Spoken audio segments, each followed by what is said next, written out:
Hey guys, tonight we're heading somewhere hot enough to bake bread on a stone, yet elegant enough to make even your most wrinkled t-shirt feel underdressed.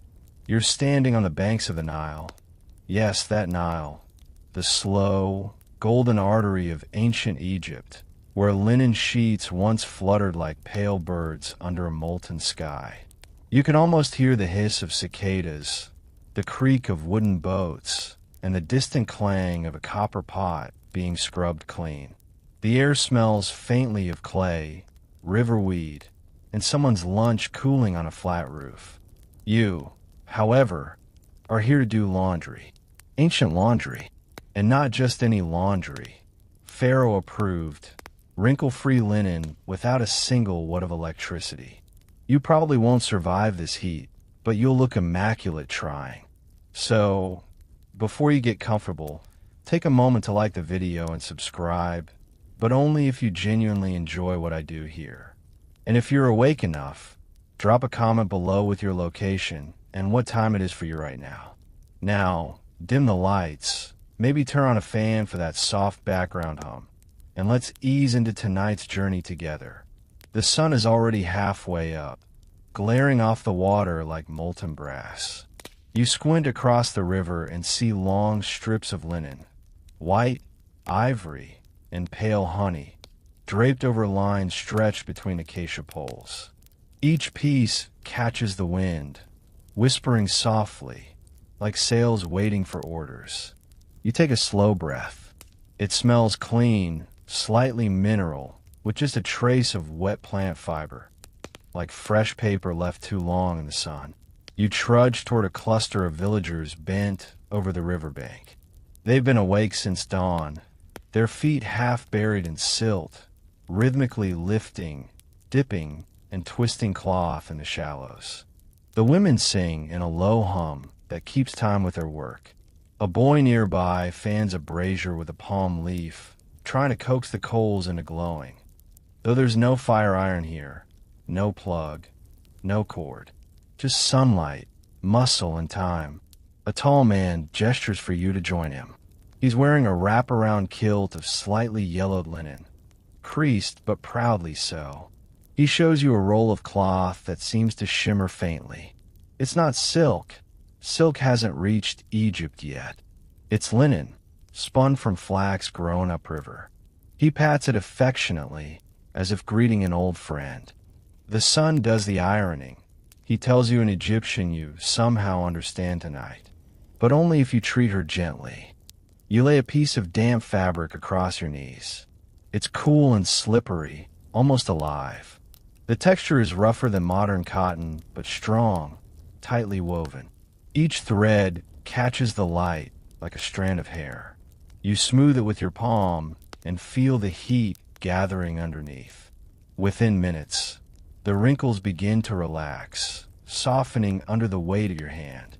Ancient Egyptians loved linen the way modern influencers love ring lights, obsessively. It wasn't just clothing, it was social currency, religious symbolism, and air conditioning all in one. The higher your rank, the finer and whiter your linen had to be. Priests wore nearly transparent robes as proof of spiritual purity. Pharaohs changed outfits multiple times a day, mostly to stay crisp in the desert heat. And peasants, well, they patched their kilts until the fabric was more memory than thread. Historians still argue whether the Egyptians invented ironing purely for vanity, or if it began as a form of ritual purification. Some say it was practical, a way to soften stiff flax fibers after washing. Others think smoothing the fabric was symbolic, a gesture of respect toward the gods of order and cleanliness. Because in Egypt, chaos, Isfit, was the enemy of all things good. And wrinkles, well, were just tiny rebellions of cloth. You shade your eyes and glance upriver. A group of servants carries armfuls of linen to a palace courtyard. You can almost imagine the royal wardrobe, hundreds of tunics, headdresses, and bed sheets, each one waiting to be beaten, stretched, or pressed under the pitiless light. Inside that sun-bleached perfection is an army of invisible workers, washers, beaters, folders, perfumers. You're one of them now, a small piece in Egypt's grand machinery of cleanliness. A breeze stirs, lifting the fabric like ghostly wings. You laugh quietly. It's either beautiful or eerie. You can't decide. Probably both. Someone offers you a sip of date beer, sour and warm, which does little to help the heat, but plenty to boost morale. Around you, the river glitters with reflections of the linen itself. So many bright panels it looks like the Nile has sprouted sails. You glance down again, noticing a curious pattern on your fabric. It's faint, but the weave looks slightly uneven. Your companion chuckles. That one came from a lazy spinner, he says. The goddess Neith may forgive her, but the overseer won't. You grin. Workplace complaints apparently transcend centuries. Egyptians ironed in ways that defied logic and simplicity. They used mallets, stones, even smooth wooden rods to pound wrinkles out. The process made a rhythmic thok-thok-thok that carried across villages, mingling with goat bleats and temple drums. Some archaeologists have unearthed flat stones with patterns suggesting repeated beating. Ancient proto-irons, though cold ones. They didn't rely on heat, but on the friction of patience. You pick up a small stone from the bank, rub it across your damp cloth, and notice how the shine deepens. The fibers compress, light bounces differently, and suddenly the linen looks richer, almost glazed. The man beside you nods approvingly. Like the pharaoh's sleeve, he murmurs, smooth as the moan. A fish splashes nearby. Somewhere a child giggles. Life continues, steady as the river's pulse. You think about your own clothes, machine-washed, tumbled, wrinkle-free, and realize how little effort they demand from you. Here, though, each garment holds the weight of labor, of ritual, of hands that coaxed beauty from heat and grit. You roll up the cloth and set it aside to dry fully. It gleams, nearly white now, reflecting the fierce Egyptian light. For a moment, it's easy to believe that the sun really does have a conscience, that she rewards those who work slowly, reverently, in rhythm with her heat.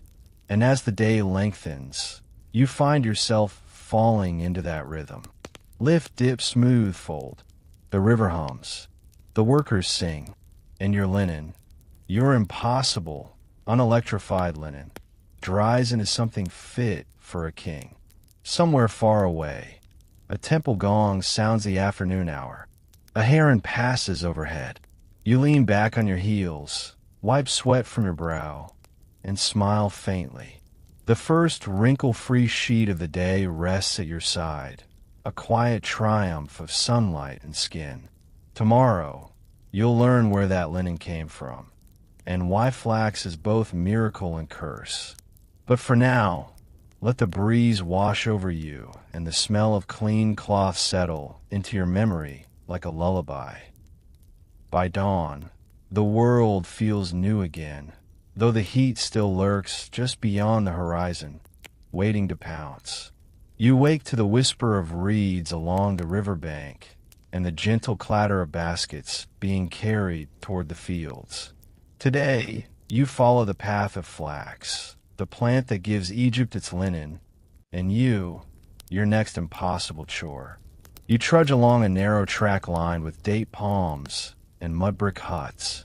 Ahead, a field glows pale green under the early sun, thousands of thin stems swaying together like the surface of a calm sea.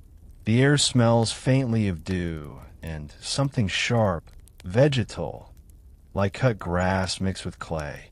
Each stem rises only to your hip, crowned by a spray of tiny blue flowers so delicate they seem painted on. This is flax, humble yet holy, the quiet backbone of Egypt's textile obsession. Farmers bend low, pulling the plants up by the roots rather than cutting them. You learn why quickly. Cutting dulls the fibers, but pulling keeps them long and strong, perfect for weaving those translucent tunics you saw yesterday. The soil clings stubbornly to the roots, so you help shake them loose, watching dust rise in lazy spirals. It's slow work, almost meditative. Somewhere nearby, a shepherd laughs as his goats chase a beetle.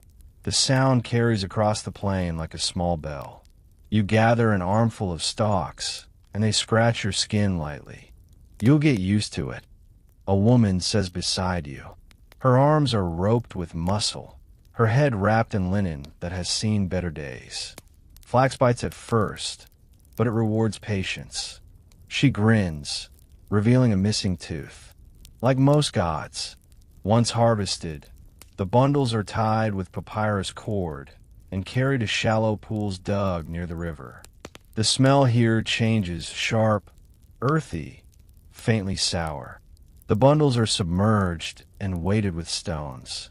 Retting, the woman explains. It softens the stalks. The water eats what we don't need. You wrinkle your nose. It smells halfway between wet hay and forgotten laundry. She laughs at your expression. That means it's working. You sit at the edge, watching bubbles rise through the murky surface. After a few days of soaking, the fibers inside will loosen, ready to be stripped from the woody shell. It's nature's slow alchemy, transforming straw into thread. Some say it's the Nile herself who teaches the process each year when she floods. Her patient rhythm mirrored in the rhythm of the harvest. Historians still argue whether Egyptian linen production began as simple experimentation or as a sacred imitation of those floods, life springing from decay. After retting comes breaking. You follow the group back to dry land, where bundles are laid out in the sun. The stalks, once pliable, now snap easily when bent. You take one and twist. It cracks softly, releasing silky fibers that shimmer pale gold in the light. The workers use wooden mallets to break the stalks further, striking with surprising gentleness. Each thud sends up a puff of dust. Someone hums a tune, a repetition of 4 notes that seems older than memory. As you watch, a small boy picks up stray flax shavings and begins braiding them into a cord. His fingers are nimble, his face serious. You realize even children here understand the value of thread. Linen isn't just clothing, it's currency. It's tax payment, temple offering, and sometimes even rent. Wealthy families store linen in sealed jars, folded tight like treasure maps. Imagine paying your landlord in pillowcases. It sounds absurd, yet oddly satisfying. When the breaking is done, the fibers are combed through a bed of bronze spikes called a heckle. The tool looks vicious, but the sound it makes is soothing, a slow rasp, almost like brushing long hair. You try it, and the fibers emerge finer each time, smoother, whiter, more obedient. There's a rhythm to it. Pull, flick, sigh. Your guide nods approvingly. Now it's ready to spin. You move under the shade of the sycamore where a group of women sit with dropped spindles. The spindles are nothing more than wooden sticks weighted with small clay whorls. But in their hands they spin magic. The fibers twist between fingers, forming long, continuous threads that glint in the light. You try to mimic them, but your spindle tangles hopelessly. The woman beside you chuckles and takes pity. You're thinking too hard, she says. Let your hands dream instead. It takes you several tries, but eventually, the motion finds you. Twist, pull, release. The spindle hums faintly as it spins, an ancient lullaby of labor. A cat wanders between your legs, curling its tail around your ankle before disappearing into a patch of shade. Even it seems to understand the rhythm of this place, slow, patient, and unhurried by the world's noise. A gust of wind lifts a finished skein, and you catch it before it falls. The thread is impossibly fine, almost transparent. You realize that somewhere in these simple gestures lies Egypt's quiet genius, the ability to transform roughness into grace, chaos into calm. Historians still debate whether the best flax came from the Delta or Upper Egypt. Some claim the northern soil, heavy with silt, produced longer fibers. Others insist the drier southern fields gave stronger ones. You decide it probably depended more on who had the better gossip network among farmers. The woman from earlier swears her village's flax once clothed a pharaoh. She might be exaggerating, but the pride in her voice feels ancient and true. By late afternoon, the harvested fields shimmer golden brown, and the Nile gleams like a polished blade. The villagers gather for a meal: flatbread, lentils, onions, and beer that tastes slightly like vinegar but goes down easily. You sit among them, thread still wrapped around your wrist. Someone jokes that spinning linen makes you dream of weaving spiders. You laugh, half drowsy from the heat, and picture an enormous arachnid wearing a tiny pharaoh's crown, supervising production. As twilight deepens, the workers pack up, leaving bundles of raw fiber ready for tomorrow's wash. You stretch your arms, sore but satisfied. Each stage, pulling, soaking, breaking, spinning, feels like part of a larger meditation on patience. No machines, no shortcuts, just the ancient tempo of hands and sunlight. The woman who guided you earlier hands you a small piece of finished thread. "Keep it," she says, "so you remember the river's rhythm." You tuck it behind your ear like a charm. Far off, the temple of Isis glows with torchlight. Somewhere inside, priests chant prayers that sound like rippling water. You wonder if their linen robes, so pure and white, once passed through these same hands, these same pools. The thought comforts you. You walk back toward the river, the night breeze cooling your skin, carrying the smell of damp earth and flax. The moon climbs high, bright enough to silver the water, and for a moment, it looks like endless fabric, folded, rippled, and waiting for its next smoothing. The next morning, the Nile greets you with that same impossible shimmer, gold on silver, a surface too bright to look at directly. You follow a trail down to the water's edge where the village's washerwomen are already at work, their voices lilting above the slap of wet cloth. The sound is hypnotic, like a slow drumbeat softened by distance. This is the heartbeat of cleanliness, the ancient orchestra of soapless scrubbing. You kneel beside them, bare feet sinking into the cool mud. A woman with arms strong as rope hands you a bundle of linen that smells faintly of clay and oil. "Your turn," she says, eyes twinkling. You hesitate. It seems wrong to dirty something so white, but she nods firmly. You can't hurt it. Linen loves the river. You dip the fabric into the current. It darkens instantly, becoming heavy and fluid all at once. Then, following her example, you twist and beat it rhythmically against a smooth stone slab worn down by generations of washers. The slap echoes off the water with a satisfying thunk, scattering droplets like tiny stars. The river accepts it all without complaint, pulling away suds and sand. There's no soap as you know it, no foaming, perfumed lather. Instead, they use a mixture of natron, the naturally occurring salt collected from dry lake beds. It stings your fingers a little, but leaves the linen gleaming after each rinse. One of the older women mutters something about the God's gift of purity, and you realize natron was sacred long before it was practical. It preserved bodies, purified temples, and, apparently, whitened tunics. Historians still argue whether natron was used mostly for laundry or reserved for ritual cleansing. Some think ordinary villagers couldn't afford much of it and instead relied on crushed lotus roots or soapwort, plants that released a gentle froth when rubbed.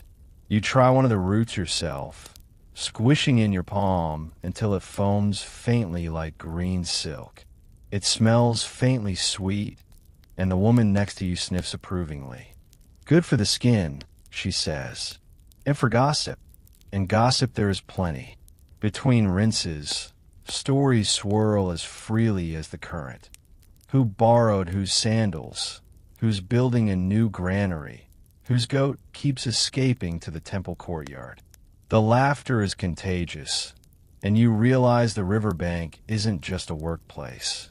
It's a social hub, a watery cafe where secrets float as easily as laundry. You take a moment to breathe it all in, the chatter, the smell of wet linen, the faint buzz of insects along the reeds.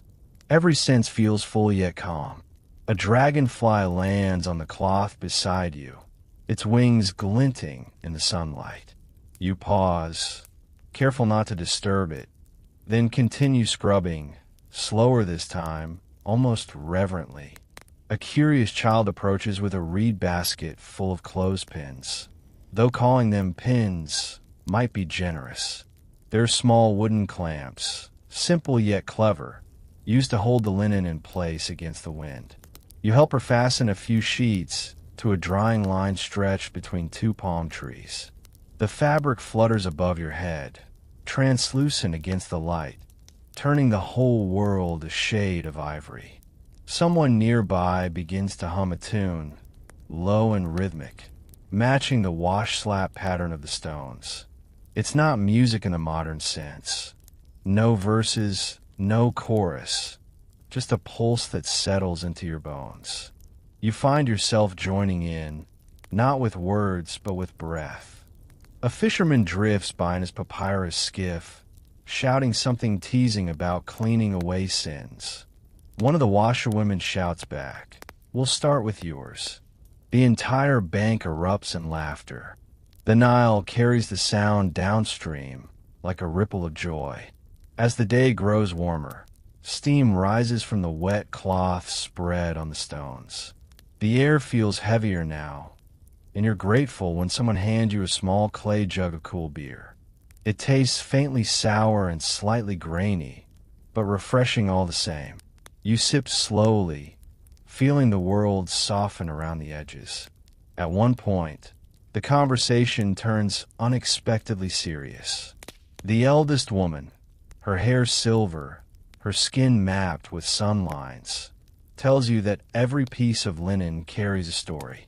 "You wash more than dust," she says quietly. "You wash away yesterday." You glance down at your dripping cloth, watching how the water beads and runs off. For a moment, you understand what she means. It's less about cleanliness, more about renewal, a ritual of beginnings disguised as housework. She tells you that, according to old belief, the goddess Isis herself once washed Osiris's bandages in the Nile before bringing him back to life. That's why, she insists, laundry is sacred work. You nod solemnly, though inside you're amused at the thought that somewhere in mythic eternity, a goddess is still doing spin cycles by hand. The sun reaches its zenith, and everyone retreats to a patch of shade to rest. A pair of ibis birds wade near the shore, stabbing at unseen fish. One of the women throws a crust of bread into the water for luck. You lie back against the warm sand, closing your eyes for a moment. The sounds blur, the whisper of linen, the splash of oars, the low buzz of the river's breath. When you open them again, the linen you washed earlier has begun to dry. The wrinkles are softer, the fibers tighter, the color shifting toward pale cream. It's imperfect, but beautiful. You run your hand over the surface. It's warm, nearly smooth. The sun, relentless but loyal, has done its share of the ironing. A young man arrives with a basket balanced on his head, filled with folded pieces destined for the palace. You help him load them onto a small boat, careful not to let the wind undo your morning's labor. As the boat pushes off, he grins. The pharaoh will never know how much gossip hides in his shirts. You laugh, waving him off, the river swallowing his silhouette in gold. By late afternoon, the washerwomen pack up. The stones gleam from constant use, polished by centuries of scrubbing hands. You wonder how many generations have worked here, bending to the same rhythm, gossiping under the same sky. The answer feels both infinite and small, like the Nile itself, forever flowing but always the same river. You gather your things, hands wrinkled and raw from the water, yet oddly proud. You've survived another day without electricity, without convenience, powered only by patience and sunlight. The linen gleams on the line, flapping softly like sleepy flags of surrender. You look up at them one last time before heading home, and for a brief, luminous second, they almost seem alive, breathing, swaying, whispering the songs of civilization that iron its way into eternity. By the time you return the next morning, the linen you washed yesterday has turned into a vision of order, rows upon rows of pale fabric fluttering like gentle ghosts on the rooftops. The entire village looks dressed for a festival of clouds. You climb a mud-brick staircase to join the rooftop workers who are already at it, their sandals thumping softly on the packed clay surface. This is where linen becomes something finer than laundry. It becomes a canvas for sunlight. The women here don't just dry the cloth. They bleach it, coaxing the last traces of yellow out with patience and cleverness. Each rooftop is a little stage of the same quiet play. Linen stretched taut, weighted by smooth stones, misted with water from clay jars to keep it damp while the sun works its magic. You kneel down, feeling the heat radiate from the roof. It's like standing on an oven, but the women barely notice. Their faces shine with sweat and focus. One of them hands you a wooden paddle. For flipping, she explains. Every hour, or it burns. You nod solemnly, flipping the sheet like a giant pancake. The underside is cooler, still damp. She smiles faintly. The gods see both sides. You're not sure if that's spiritual advice or quality control. Egyptian linen wasn't bleached with chemicals, of course. It was bleached with the sky itself. Sunlight, water, and time, those are the ingredients. Some scholars think they used a mild, alkaline rinse from ashes or natron to help the process. Others say it was just patience. Historians still argue whether the famed whiteness of temple linens came from ritual formulae or simply better exposure to the desert sun. Either way, it worked. The smell here is different from the riverbank. Gone is the tang of wet earth. Instead, there's dry air scented faintly with crushed reeds, a hint of lotus oil drifting from a neighbor's jar, and the almost metallic aroma of hot cloth. You take a deep breath. It smells like work well done and days well spent. A young girl runs by, laughing, chasing a gust of wind that tries to steal a linen scrap from the line. You grab it before it sails off the edge, and the rooftop erupts in good-natured chuckles. The wind loves fine linen, someone says. The gods are jealous of mortals' cleanliness. It's said half-jokingly, but there's truth behind it. Purity mattered here. Whiteness of fabric symbolized moral order, the triumph of Ma'at over chaos. To wear crisp linen was to wear virtue. You continue flipping and straightening, careful to keep the fabric flat and uncreased. One of the older workers tells you to sprinkle a little water now and then. Keeps it soft, she says. The heat will stiffen it otherwise. You comply, flicking droplets that hiss faintly as they land, vanishing before they can roll. The sheet glows whiter with every pass of the sun, almost too bright to look at. A falcon circles overhead, its shadow sweeping over the linen in a flash. You follow it with your eyes and smile. Horus, perhaps, keeping watch. Below, the city hums. A market cry, a bray of a donkey, the deep thud of distant drums. Yet up here, there's a stillness, a sense of slow, deliberate rhythm. Time stretches like cloth between two pegs. Someone hands around cups of barley beer. It's warm but welcome. You sip, watching as another woman carefully folds finished pieces into perfect rectangles. The folds are measured by finger width, not ruler. She stacks them in baskets, each layer separated by thin reeds to prevent creasing. For the temple, she says proudly, there'll be robes for the priests of Ra. You notice the different textures, some coarse, some nearly transparent. Each type has its own use. Thick for shrouds and sails, fine for tunics, gossamer thin for holy rites. Egyptians even named their linens poetically: woven moonlight, fabric of breath. You run your hand along one bolt and can see the sunlight glowing through your fingers. It's easy to understand why they revered it. A gentle breeze rises, carrying bits of sand that cling to your sweat. Someone covers the baskets with a woven mat to keep the dust out. The desert always wants its share, she sighs.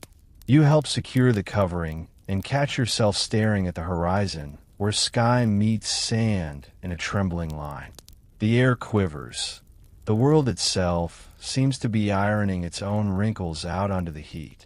Midday arrives like a furnace door opening.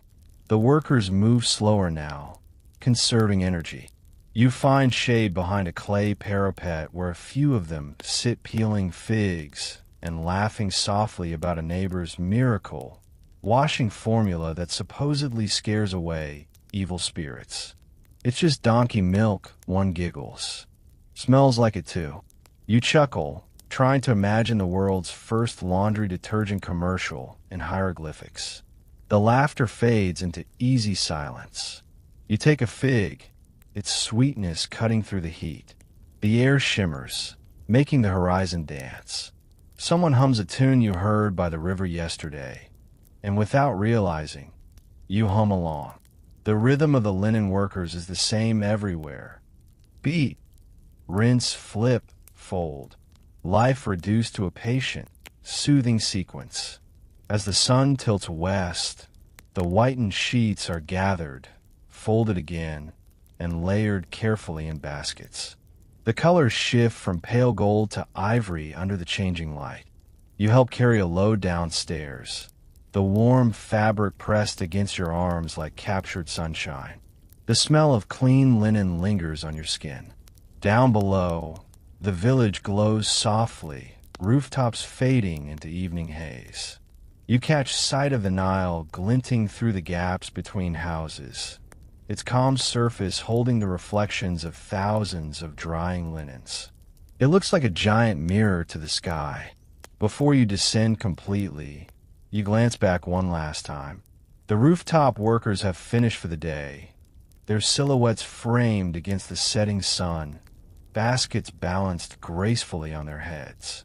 They look almost sculptural, like living hieroglyphs frozen mid-step. The linen is done for now, but the story isn't.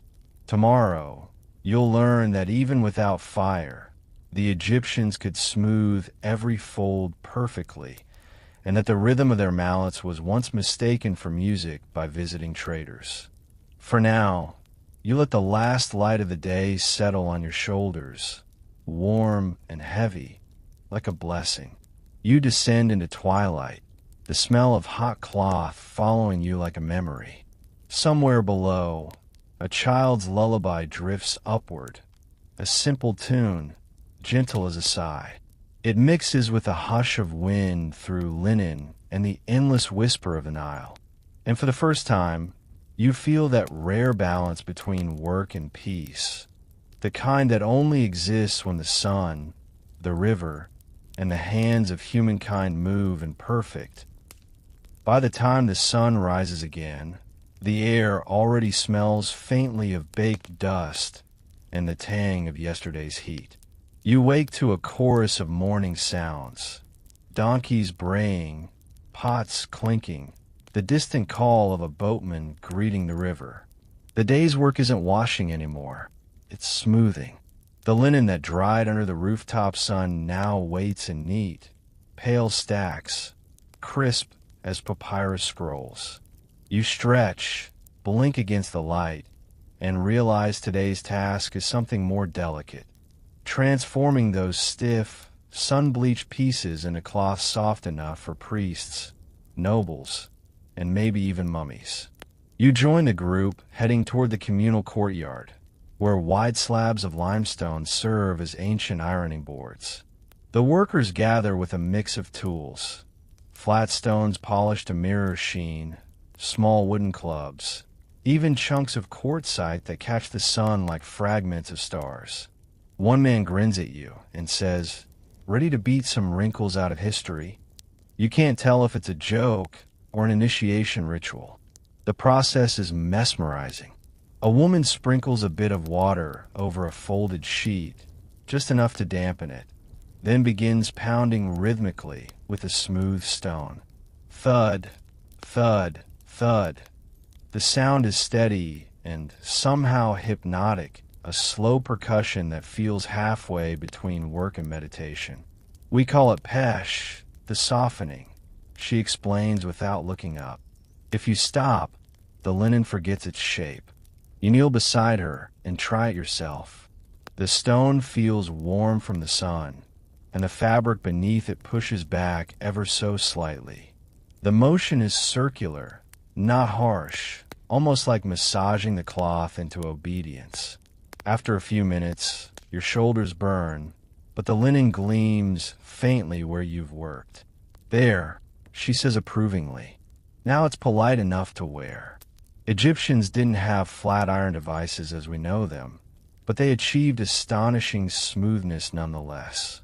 Some historians think they pressed their garments with heated stones or ceramic discs warmed in coals.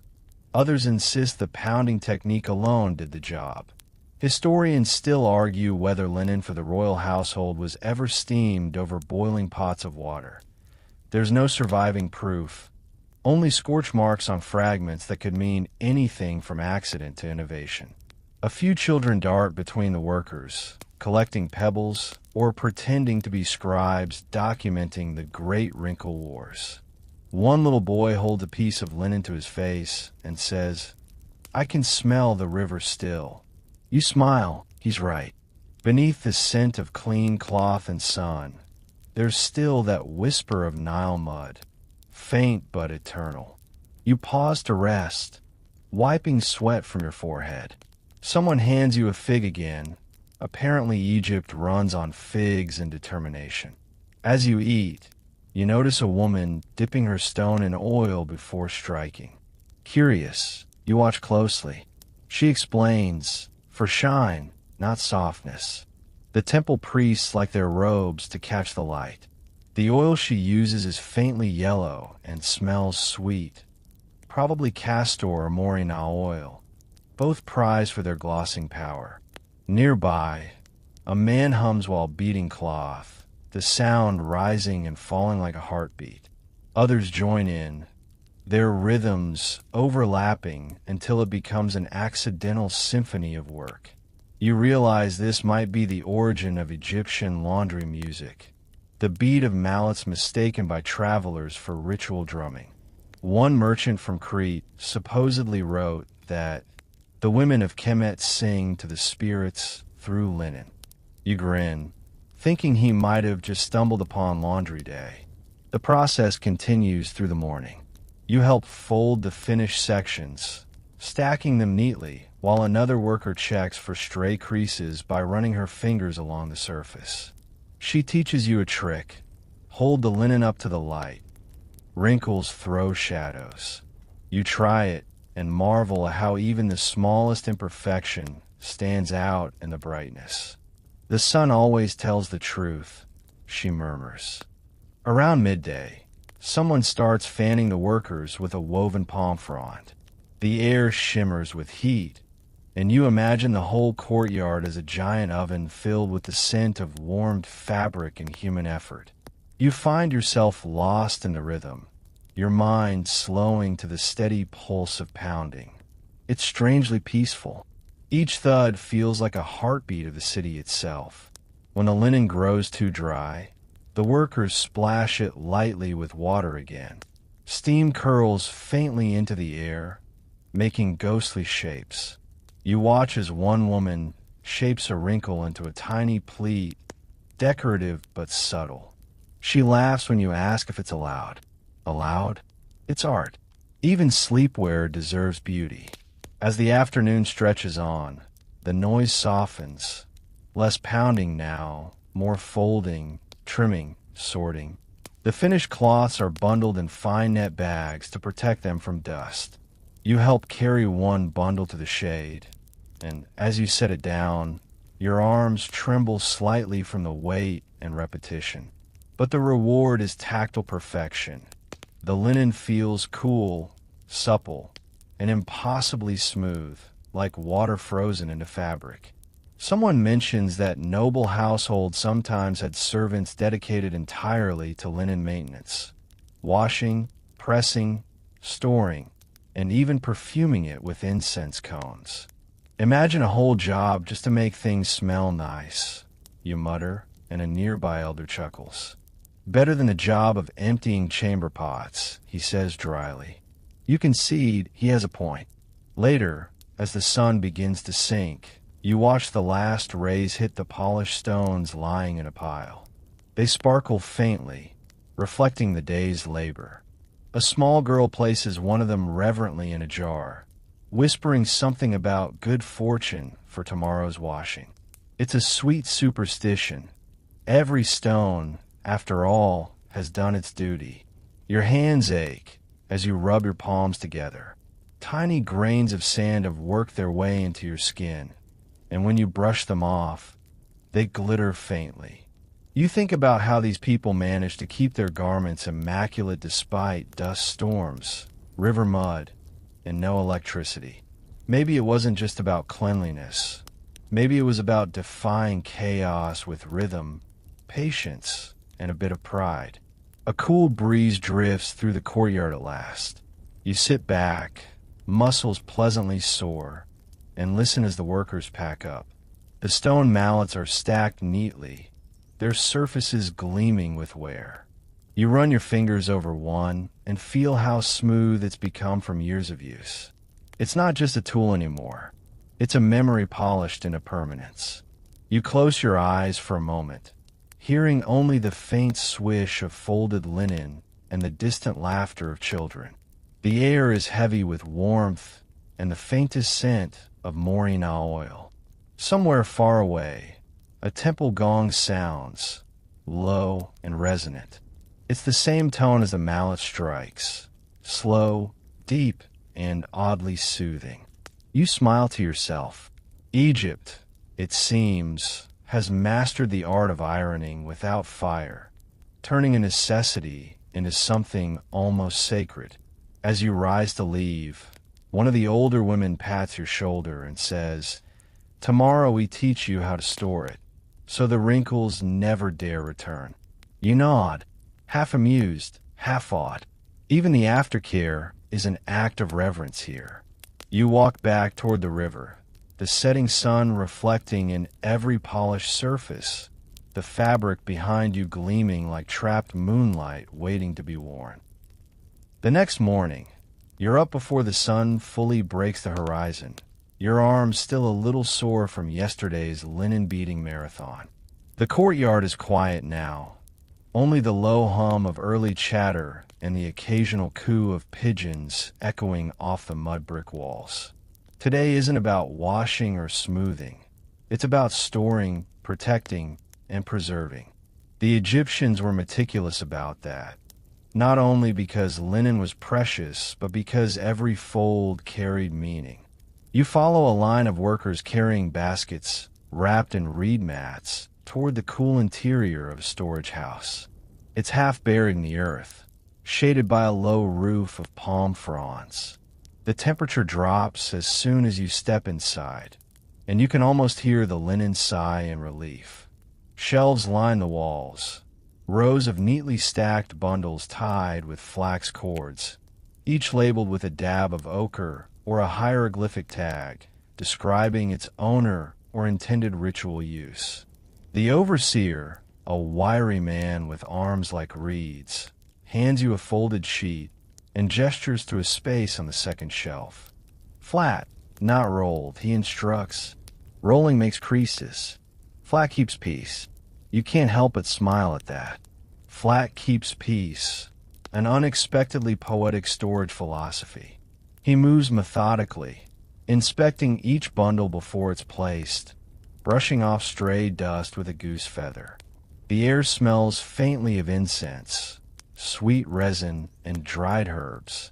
Keeps the moths away, he says, waving the feather like a wand. And the spirit's curious. You raise an eyebrow, but he just grins. Better they admire the linen than possess it. Egyptian households, you learn, often perfumed their linen storage spaces. Some used cedar chips, others, small clay jars filled with crushed lotus petals or myrrh. The scent wasn't only pleasant, it acted as a natural insect deterrent. Historians still argue whether these fragrant storage practices were purely practical or partly ritualistic, tied to beliefs about spiritual purity and protection. Either way, your nose approves. You kneel to help stack more pieces, careful to align the edges just so. The linen feels different now. Cool, pliant, alive in a strange way. Every piece seems to breathe faintly as it settles. One woman whispers a short prayer as she places a folded robe in a chest.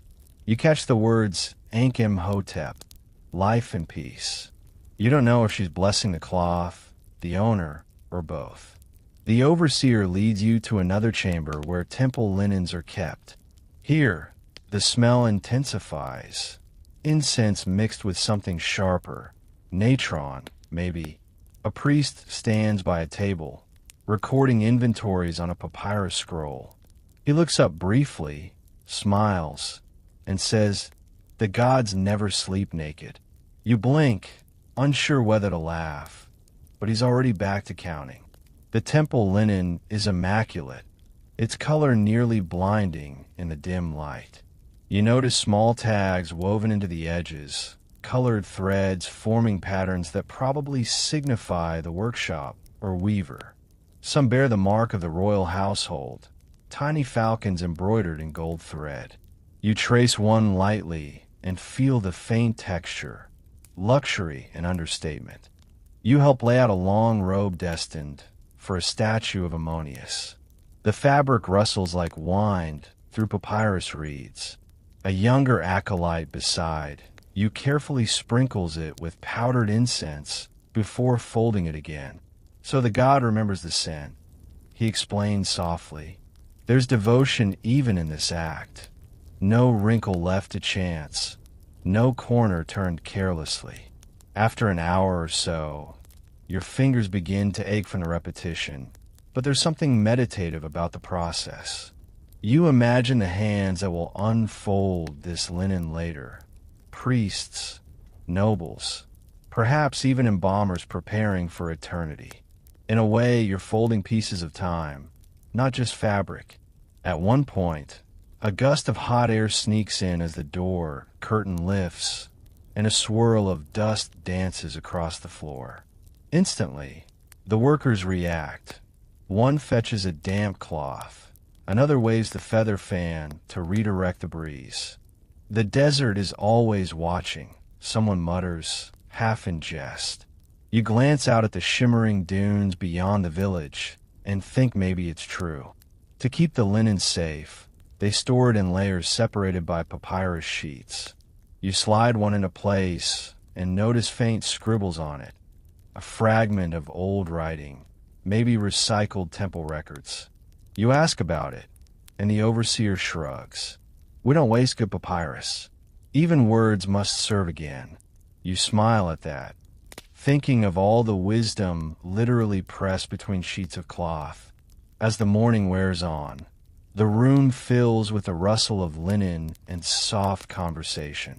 One woman talks about her cousin in Thebes who supposedly invented a way to keep linen white forever by soaking it in crushed barley.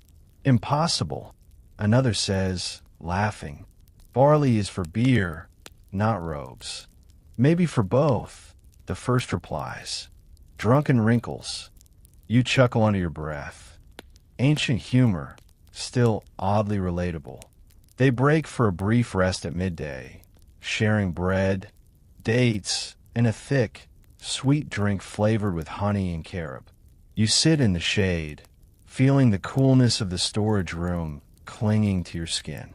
Someone asks where you're from, and when you hesitate, another worker jokes, probably from a land where linen folds itself. You grin, if only. When work resumes, you notice a different task underway in the back of the room. A group of younger workers are weaving thin cords through folded stacks, tying them together in cross patterns. For transport, explains the overseer, keeps the linen from wandering on the boat. He winks. You imagine bales of linen floating down the Nile, bound tightly like offerings to the river itself. You follow the process through to its final step, sealing the storage room. Two workers smear a thin layer of mud along the doorframe, pressing it closed with a small clay stamp. To keep air still, one says, still air keeps memory. The stamp bears the image of a lotus, symbol of rebirth. You find that oddly fitting for something meant to sleep until needed again. When you finally step back into the sunlight, your eyes squint against the glare. The transition feels almost like waking from a dream. The smell of incense still clings to your hair, and the faint texture of linen lingers on your fingertips. You stretch, hearing the muffled thud of loom somewhere nearby, and realize that the story of Egyptian linen is a loop, from river to rooftop to storage, then back again. Nothing wasted, nothing rushed. You pause to watch a trader loading finished linen onto a small sailboat. The fabric glows against the dark with like frozen light. The sail above catches the same wind that once dried the cloth, and for a fleeting moment, you feel the entire cycle. The river washing, the sun bleaching, the stones smoothing, the hand folding. Every element doing its quiet part. As the boat drifts away, you can almost hear the whisper of fabric against wood, a sound soft enough to lull even the gods to sleep. You smile faintly, brushing a bit of dust from your sleeve. Egypt's linen might not need electricity to be perfect, but it certainly requires patience, reverence, and just a hint of stubborn pride. By now, you've mastered the rhythm of Egyptian linen life. Wash, beat, fold, store, but there's a whole world of textile ritual that stretches beyond mere cleanliness. Today, you find yourself invited to the home of a local weaver, a small, stoop-shouldered woman whose fingers look like carved ivory, permanently creased from decades of threading. Her house sits near the edge of the village, half hidden by papyrus stalks that whisper in the breeze like secret messengers from the river. You duck through the low doorway, and the first thing you notice is the soft, steady clack of the loom. It sounds like rain tapping on stone, a soothing, repetitive rhythm. The air inside smells faintly of flax fiber and sesame oil, a comforting mix of earth and labor. The woman gestures for you to sit on a reed mat beside the loom. You've seen linen cleaned, she says with a smile. Now see it born. Her loom isn't grand, just a wooden frame tilted slightly backward, strings stretched taut across its bones like the ribs of some sleeping creature. She shows you how she twists flax fibers into thin threads, rubbing them between her palms until they catch and merge. The motion is hypnotic, a dance of friction and patience. It must listen to your fingers, she murmurs. If you rush it, it tangles. If you doubt it, it breaks. You nod, feeling like she's teaching you about life more than weaving. She passes you a spindle, its tip wrapped in fine thread, and encourages you to try. The spindle spins lazily in your hand, wobbling off balance before it drops to the mat. You both laugh. It doesn't like tourists, she jokes, though the word tourist obviously means something very different in her tone. A visitor from another moment in time, perhaps. As she works, she hums a low tune, something without words, rising and falling with each pass of the shuttle. The fabric forming beneath her hands is light and almost transparent, pale as moonlight. She dips her fingers into a small bowl of water occasionally to dampen the threads, keeping them smooth. You notice that her movements never falter. She's part of the loom's rhythm, not separate from it. Egyptians were famous for their linen weaving, so famous that linen became a kind of cultural identity. The finest cloths were called woven air by later poets.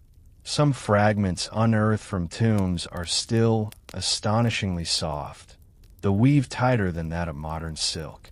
Historians still argue whether such mastery came from special flax breeds or simply centuries of practice. You watch her hands and decide it's probably both. She tells you that good linen starts with humble flax, grown in the silted banks of the Nile.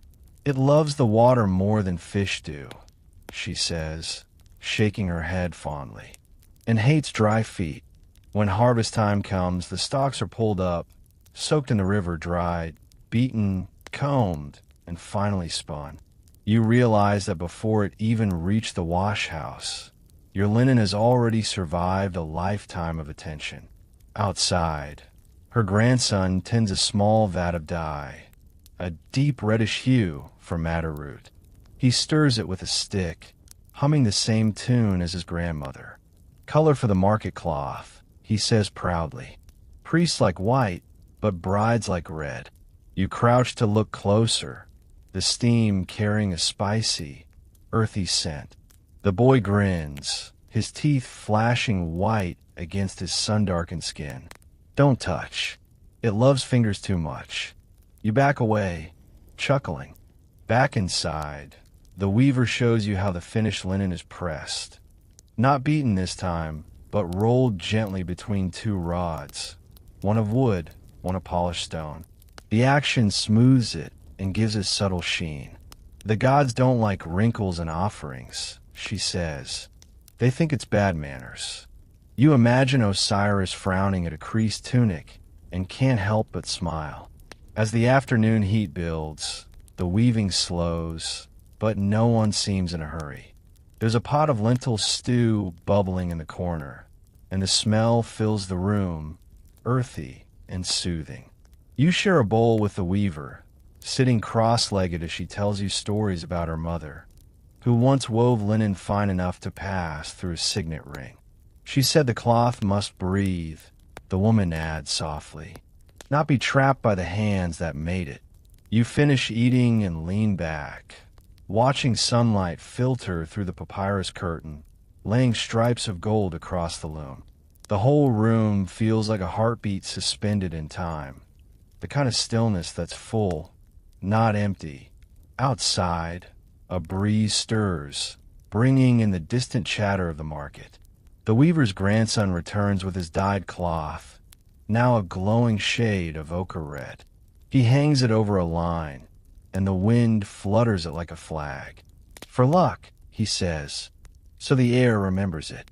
You help them clean up, folding finished pieces, stacking thread spools, brushing stray fibers into a little pile. The weaver gathers the fibers and tosses them into the hearth. So no one steals the thread's memory, she explains. A stolen thread makes jealous cloth. You grin at that, mentally adding it to Egypt's long list of textile superstitions. Before you leave, she presses a scrap of linen into your hand. Plain, unbleached, soft as mist. A reminder, she says. Even the smallest weave holds a story. You tuck it carefully into your pouch, oddly touched by the gesture. As you step back into the sunlight, the brightness feels almost too sharp after the gentle shadows of the weaving room. You blink, clutching the little square of cloth like a charm. The wind picks up again, fluttering the drying linens above the courtyard, and you can almost hear them whispering, 1,000 woven voices rustling together, soft as breath. The weaver calls out from the doorway, "Remember, never fold linen when you're angry. It will keep the mood forever." You laugh and promise to obey, even though you're not sure when you'll next have a reason to fold linen at all. Still, her advice lingers. There's a sense here that everything you touch remembers you. Water, thread, stone, even sunlight. You walk away, past rows of dye pots and looms and folded bolts waiting for trade. Each fluttering piece catches the wind in its own way, a quiet applause for the unseen labor that made it possible. And for a brief, drowsy moment, you think maybe the gods of Egypt never needed lullabies, because they had this sound already: linen breathing, the Nile sighing, and the endless hum of human patience turning fiber into peace. By the next day, you've realized that Egyptian linen wasn't just a household necessity. It was a living part of the culture, woven into birth, work, prayer, and even death. And today, you're about to see the final thread in that long pattern. The morning sun is pale and low, slanting across the horizon as you walk with a quiet procession toward the western bank of the Nile, the land of the setting sun, and therefore, the land of the dead. You follow a small group of temple workers carrying baskets of newly pressed linen. Their steps are slow and rhythmic, the baskets balanced neatly on their heads, swaying with a grace that makes you hold your breath. Each basket carries folded sheets that gleam softly in the light, offerings, wrappings, garments for eternity.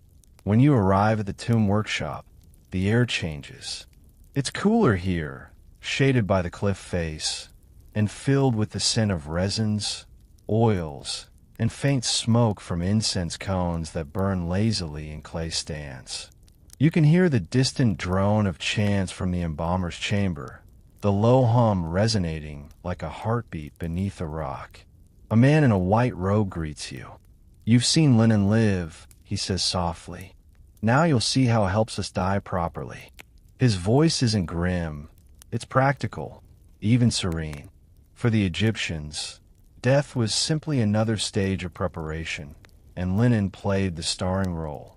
You watch as assistants lay out long strips of linen on a smooth stone table. Some are wide enough for bandages, others narrow and long for wrapping fingers, toes, and sacred amulets. The linen is flawless, white as moonlight, cool to the touch. One worker dips his brush in melted resin and paints a thin line along the edge of a strip to make it sticky when cooled. To keep the layers faithful, he murmurs, more to himself than to you. Nearby, another worker unrolls an enormous sheet, a shroud for the body's final covering. It ripples across the stone like a calm river. You help smooth its edges, careful not to wrinkle it. The man beside you nods approvingly. A soul notices when its bed is tidy.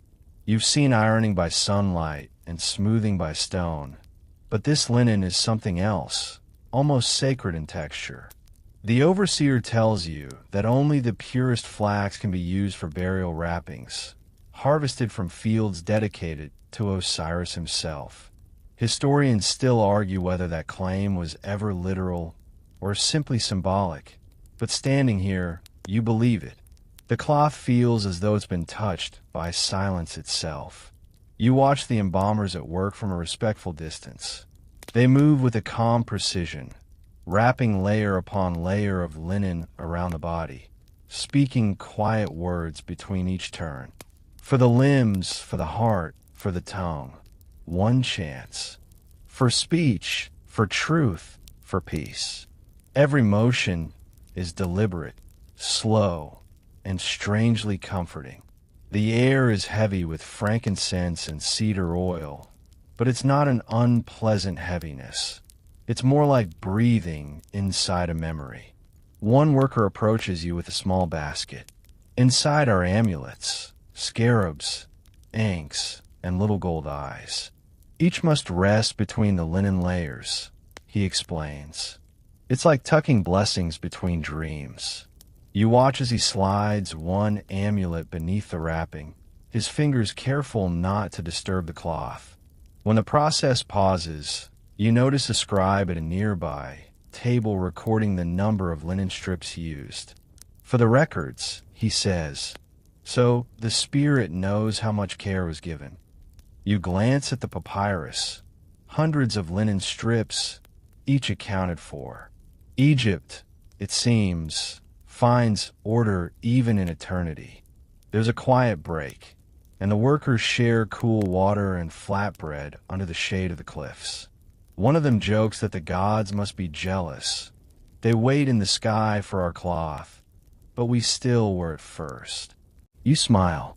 Even in a place surrounded by death, humor hums gently in the background, keeping the world balanced. As the wrappings continue, the overseer invites you to touch one of the completed mummies, not the body, but the outer linen layer. It's astonishingly smooth and tight, the layers forming perfect spirals. You run your fingers along it and feel the faint ridges beneath, like the rings of a tree, counting time in fabric instead of wood. Each layer, he says softly, is a wish for safe travel. Linen is our road to forever. You think about how this same material, washed by the Nile, bleached by sunlight, beaten by stones, ends up as the final comfort for the dead. It's strangely poetic. The same fabric that cools your skin on a hot day will one day protect you from the chill of eternity. At one point, a gust of desert wind rushes through the open chamber, lifting a few loose threads into the air. They twist and dance briefly before settling back down on the table, almost as if bowing. You feel a chill, not of fear, but of awe. Everything here, from the stone walls to the quiet workers, seems perfectly in tune with the rhythm of time. Before the final wrapping is done, the overseer sprinkles the outer linen with powdered natron and a faint wash of oil. The scent is sharp, medicinal, yet soothing. To preserve both body and cloth, he says, the linen will outlast even the memory of the man. You remember that some linen from tombs thousands of years old still exists today, so well made that it remains pliant, the weave still visible.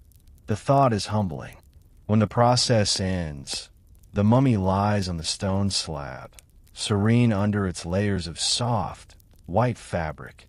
The workers bow their heads in silence, not out of sorrow, but respect. Then, gently, they lift it onto a wooden stretcher, the linen gleaming faintly under the torchlight. You step back as they carry it into the burial chamber, disappearing into shadow. The air grows quiet again.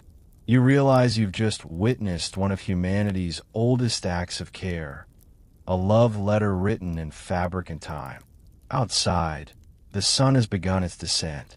The cliffs glow with amber light, and the Nile below glitters like a long, unbroken thread. You stand at the edge of the necropolis, the smell of linen and incense still clinging to your clothes, and think how strange it is that something so ordinary, a sheet of cloth, can bridge life and eternity. As you head back toward the village, the breeze catches the hem of your tunic, lifting it gently like a whisper. It's almost as if the air itself is folding you in, tucking you safely between the warm layers of Egypt. The next day, you wake to a softer light, the Nile glimmering quietly beneath a thin morning mist. Today's task is subtler than washing, pressing, or burial preparation. You're returning to the village workshop to learn about caring for everyday linen. The kind that doesn't go to temples or tombs, but fills homes, wraps food, and cushions the long, dusty journey of daily life. It may seem mundane, but the Egyptians treat it with reverence. The courtyard smells faintly of river mud mixed with leftover natron dust. You watch as a group of women carefully examine the folded linen from yesterday, searching for tiny stains or imperfections. Their eyes are sharp, trained over decades. One woman taps a sheet with her fingertip. See, even yesterday's sun can hide mischief. She chuckles, but you catch the seriousness behind her humor. Maintaining linen involves a delicate balance. Enough sun to bleach, enough moisture to soften, and just enough handling to prevent wrinkles. You kneel beside a low stone bench where smaller pieces, like handkerchiefs and tunics, are arranged. One elder hands you a small wooden rod. We call it the smoothing wand. Not for beating, only for gentle persuasion. You run it across the surface, marveling at the faint friction, the soft brushing sound, the way the fibers seem to sigh under your touch.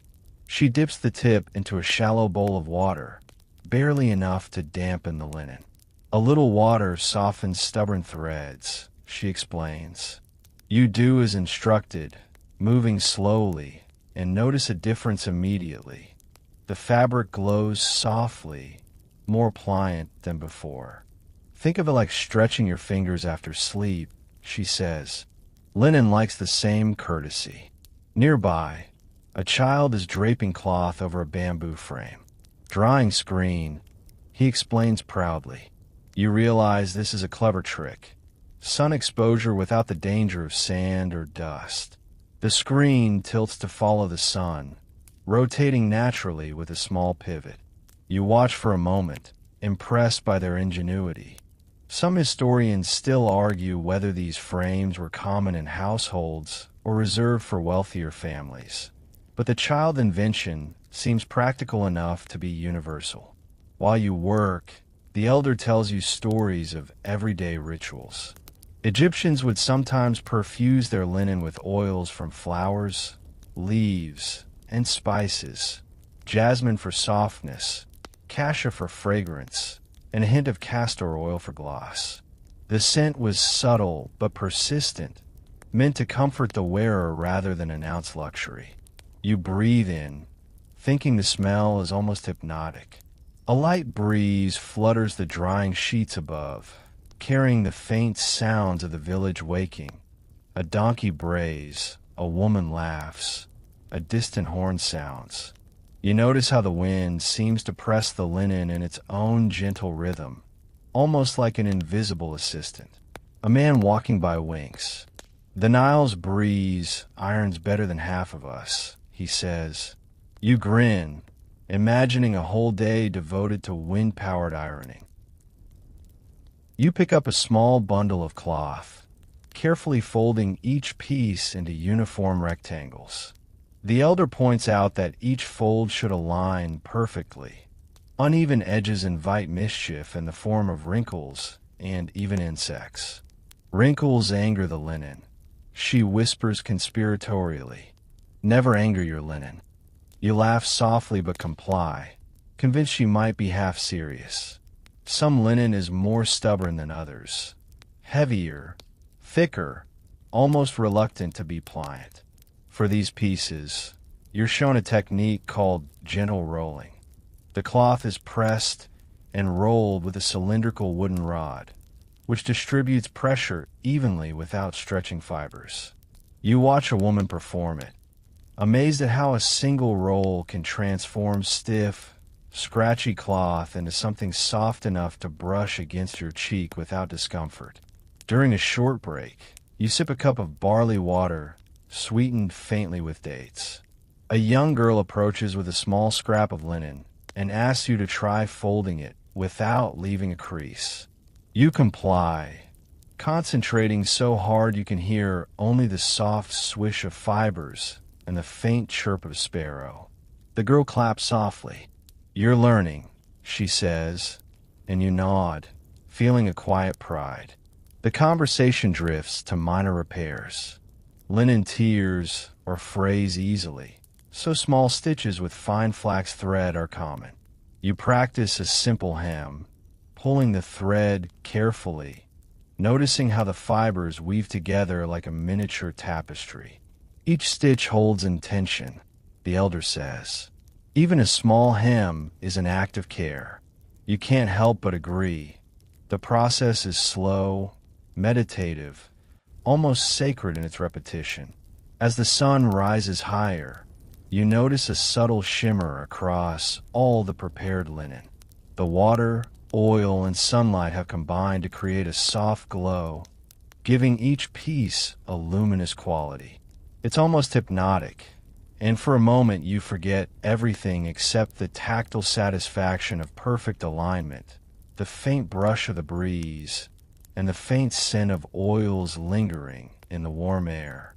By afternoon, the courtyard is quiet again, and the final pieces are ready for storage. Each bundle is tied with thin flax cords, separated by papyrus sheets, and laid on shelves or mats, awaiting the next wash or the next ritual. You step back, looking at the orderly array, and feel a serene sense of completion. The ordinary linen of daily life has been transformed into something almost ceremonial, something that carries care and intention even in its mundane duties.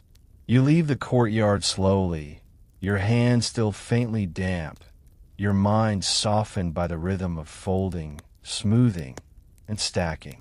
Outside, the sun catches a sheet of drying linen, turning it nearly translucent. You pause, imagining the countless generations who performed the same gestures in the same sunlight, and for a fleeting moment, you feel connected to the endless rhythm of life along the Nile.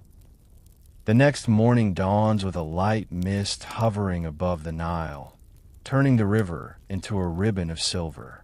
You rise early, still feeling the gentle ache of your hand from the repetitive work of folding, smoothing, and storing. Today, the focus shifts to something entirely different: the transportation of linen, and the clever ways Egyptians ensured it reached markets, temples, and distant cities in pristine condition. You join a small caravan in the village courtyard. Donkeys are loaded with bundles of folded linen, tied carefully with flax cords and cushioned with papyrus mats. The air smells faintly of hay, earth, and the lingering scent of fresh linen. One of the workers hands you a bundle. "This one's for Thebes," she says. "Handle it like a newborn." You nod solemnly, aware of the responsibility. The journey begins slowly, each donkey stepping carefully along the sun-warmed path. Dust rises in lazy swirls, clinging to your skin and the linen. You notice the bundles are stacked strategically. Heavier, coarser pieces at the bottom, finer, lighter cloth on top, cushioned with papyrus to prevent wrinkles. It's a delicate balance, and one misstep could ruin hours of careful labor. A young man walks beside you, carrying a small fan made from palm fronds. He flicks it occasionally, not just to cool himself, but to prevent the dust from settling on the precious cloth. "The desert always wants to claim linen for itself," he says with a grin. You chuckle, thinking of the relentless way the wind seemed to conspire against your rooftop drying efforts. Some historians still argue whether ancient Egyptians used specialized containers for transporting fine linen or relied entirely on baskets and bundles. You watch a weaver's apprentice carefully layer soft sheets into a reed basket, pressing each fold just right, and realize either way, the result is genius. The fabric feels almost alive under your hands, delicate yet resilient. Along the route, you pass farmers tending flax fields, the stalks swaying like golden reeds in the breeze. Their presence is a reminder that linen's journey begins long before the wash house.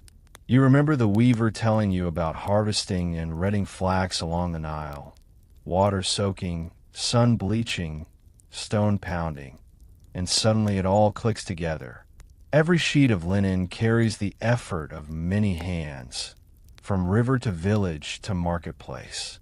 As the caravan approaches the riverbank, you see small boats waiting to carry the linen farther afield. The workers carefully transfer the bundles, placing them in neat stacks and securing them with ropes. The boat rocks gently under the weight, the linen shifting softly with each wave.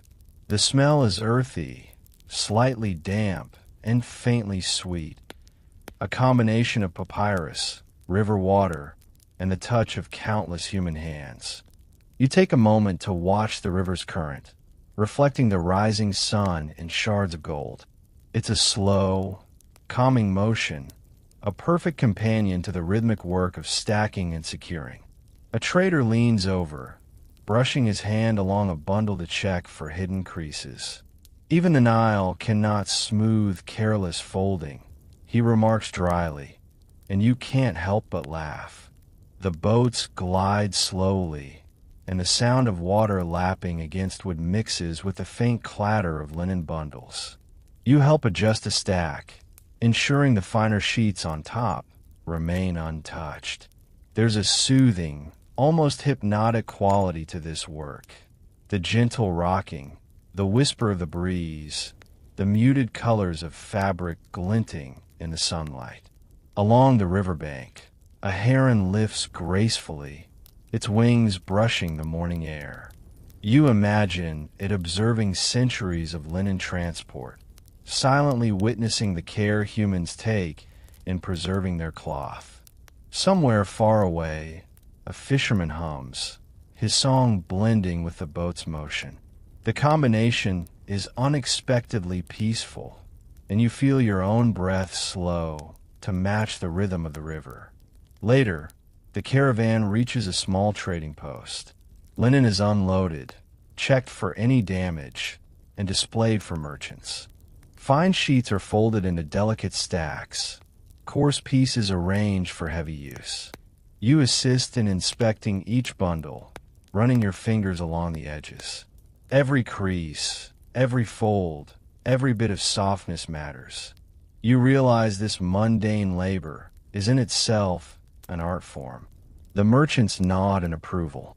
Well cared for linen fetches respect and good price. One says, you can see the truth in his words. Clean, smooth, perfectly folded linen speaks of skill, patience, and diligence, qualities as valuable as the fabric itself. As the sun reaches its peak, the workers begin preparations for the return journey. Linen is res-tacked, ropes tightened, and baskets covered to protect against dust and sun. You take one last look at the glinting bundles, feeling a quiet pride in your role in their careful movement. As the boat drifts gently back down the Nile, the reflection of the morning sun ripples across the surface, catching on the edges of the linen bundles. You imagine the cloth continuing its journey, touching countless hands, witnessing everyday life, temple rituals, and perhaps even royal ceremonies, all while remaining soft, clean, and perfectly folded. The gentle rocking of the boat, the whisper of the breeze, the soft shuffle of linen, everything conspires to lull you into a calm awareness. You notice how even travel, fraught with potential chaos, can be transformed into a slow, deliberate rhythm that soothes both body and mind. After the Nile voyage, you return to the village courtyard just as the late afternoon sun begins to tilt shadows across the mud brick walls. Today, the focus is subtle yet crucial. Linen mending and embellishment, the quiet rituals that prolong the life of each precious sheet. You kneel beside a small table where scraps of fabric, flax threads, and simple needles are arranged like tools of meditation rather than labor. The elder who oversees this work lifts a fine piece of linen and points to a tiny fray at its edge. See, she murmurs, a weakness here can become a rebellion of threads. You lean closer, marveling at how something so small can disrupt the harmony of an entire sheet. She hands you a fine flax thread. Your fingers must listen more than your eyes, she instructs. You nod, attempting to translate patience into movement. You begin stitching, slowly, deliberately, threading the needle with care. Each loop feels like a heartbeat, each pull a whisper of attention. The fray gradually disappears, swallowed by your careful hand. You're reminded of the same rhythm from earlier, stones smoothing, rolling, pressing, just now internalized, quiet, intimate. Historians still argue whether common households practice such meticulous repairs daily, or if it was reserved for temple and royal linen. But your fingers know it's necessary regardless. Nearby, a young girl is learning embroidery. Her design is simple, small geometric shapes traced with colored flax threads. She hums a soft tune while she works. Occasionally, she looks up at you, her eyes bright, as if to share a secret. Every stitch is a story, she whispers. You watch her, fascinated, realizing that embellishment is not just decoration. It's a memory encoded in thread. Some repairs are functional. Patches, hems, reinforced edges, while others are decorative, almost ceremonial.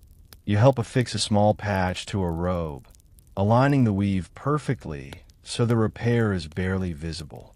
The elder nods approvingly. Invisible mending is respect, she says. Visible mending is poetry. You smile, considering how linen carries both practicality and artistry. Occasionally, a bundle of recently pressed sheets is brought over, and you practice layering them for storage after mending. You notice how the subtle scent of oils and resins persists, comforting and soft, binding the space with an invisible calm. The rhythm of your hands, folding, smoothing, arranging, slows your heartbeat and clears your mind. A peculiar ritual catches your attention. The elder lightly sprinkles fine sand on a particularly stubborn sheet, then uses a rounded stone to roll it, giving the linen an almost polished sheen.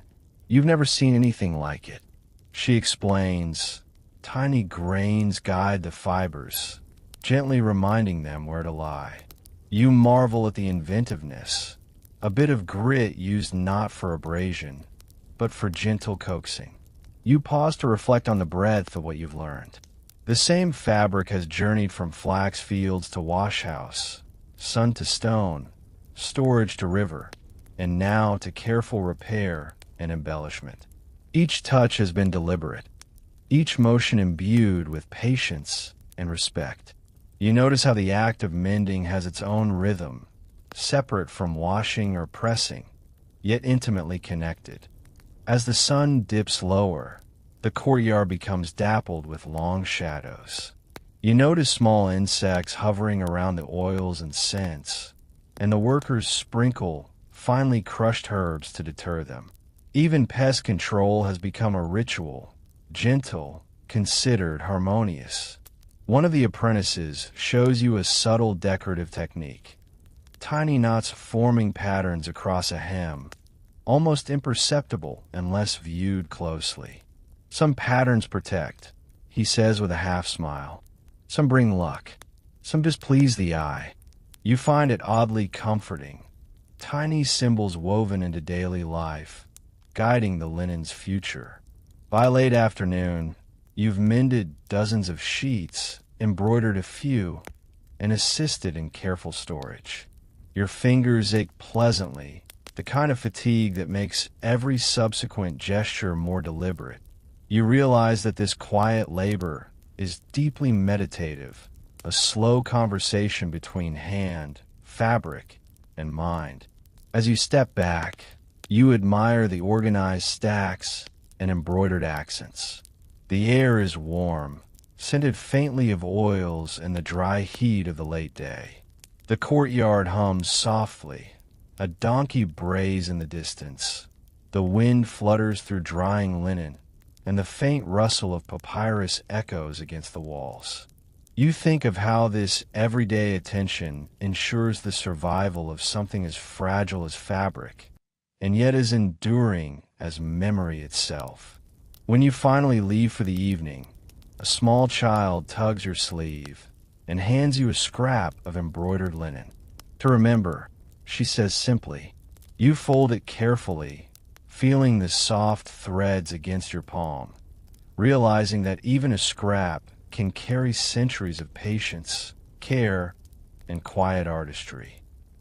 The following morning greets you with a gentle golden haze over the village. Today, the focus shifts from linen care and transport to the fascinating world of dyeing and coloring. You already know how white linen dominates temples and tombs, but color, subtle, bright, or bold, was its own form of magic in ancient Egypt. You trudge toward the dyeing area, a narrow courtyard lined with clay vats filled with liquids of every conceivable hue. The air carries a mixture of earthy roots, flowers, and sometimes something a little sour, hinting at fermentation. A young apprentice waves you over to a vat of deep indigo. This one is tricky, he warns. It bites if you rush it. You glance at the dark water, and it shimmers like a mirror reflecting the sunlight in slow ripples. He shows you how to soak a strip of linen, then gently press and agitate it.